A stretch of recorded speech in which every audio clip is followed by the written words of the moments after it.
Watching Zachary at the Rising Stars, just what were your thoughts of what he was able to showcase? Especially, I know it's hard with the format, but yeah, no, I think, you know, I just hope he had fun playing, and you know, a lot of the things that he's done throughout the course of the year, where he really excels, you know, transition, you know, being aggressive, shooting the ball, defending. Like you said, there's not, you know, it's not a lot of time on the floor, so as much as anything, just to be able to, you know, soak up that experience.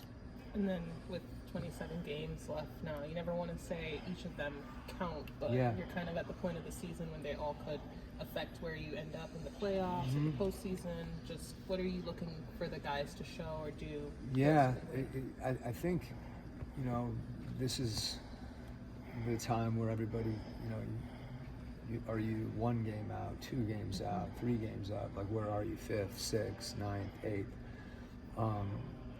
8th?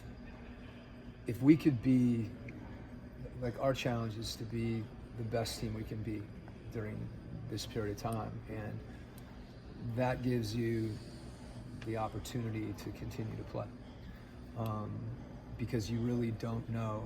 There's teams that have been in the play-in and gone to the conference finals.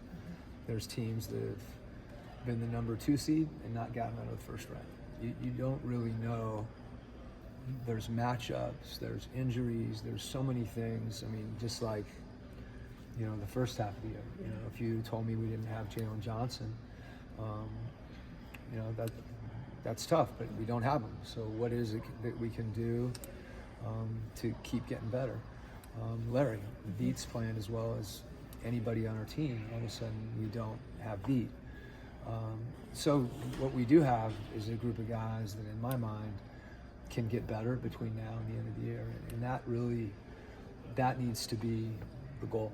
You know, if you could tell me there's one game, if we win it or lose it, but if we can improve, as long as we get the opportunity to keep playing, that's the best way, I think, to have success in the postseason. Whether it's the play-in, the playoffs, you know, the first round, 4th seed, the 5th seed. In the end, people couldn't tell you right now who 1 through 10 was. You know, they may know who had the best record in the league. They may know those things, but what they remember is usually, did you make it out of the first round? Did you, whatever happened? And to me, again, I'm being long-winded with this, but I think the whole point is, like, can you be the best team you can be, like, for the postseason?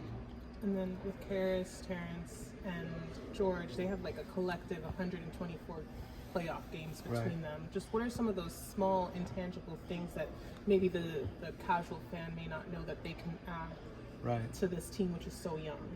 Yeah, well, I would hesitate again to talk about their playoff experience because we got 27 more games, so that'll be a good question if we get in that place. Fair. But the point is that you make a one, and it's a good one, is they have experience, and I think that is important for our team. They also know how to play, and you know, it's those things: players being competitive, players being smart, players being unselfish. Those are things that a team can never have enough of, and they bring those things too. Where do you see Clint at in terms of readiness, and kind of what do you see as the plan with him, working him back into rotations and that sort of thing? How do you see that playing out? Yeah, I mean, I think Clint, you know, Clint's conditioning is something he's kept up and he's working, and as I said before, we've got, you know, a number of things have happened even since before the deadline, as far as injuries and how we're going to fit our team together. But you know, Clint will obviously be a part of that, and how we use him, in what capacity, how we use how we use Trey, and kind of that's part of. We're not back to square one at the beginning of the year, but we're going to be learning about our team again with some of these new players, and excited to have Clint be a part of that. You see him being available tomorrow? What's that? I believe he will be available tomorrow, yeah. But again, we'll make sure tomorrow. You can ask me before the game, and I'll put you off again. And you can ask me how many minutes he's going to play. And you can ask me if he's going to finish the game. we'll figure all that out as we go. Lauren asked you about the newcomers and then the playoffs, but you've had George before. Specifically, you've seen him play for a few games. How does he mesh with the roster that you have here? I think one of the things about George meshes with almost any roster, and that's, one of the things he brings is he understands how to play. I think he makes teams that he's on better, and he does that a variety of ways. So, with some of the things we're trying to do, his ability to shoot and pass and handle the ball and think and make decisions, those are things that are infectious. And we've seen him do that even in a couple games.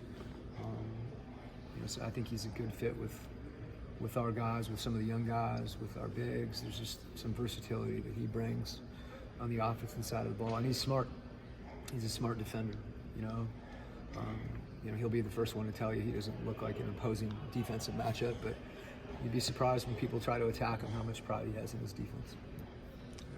Thank you, Coach. Okay.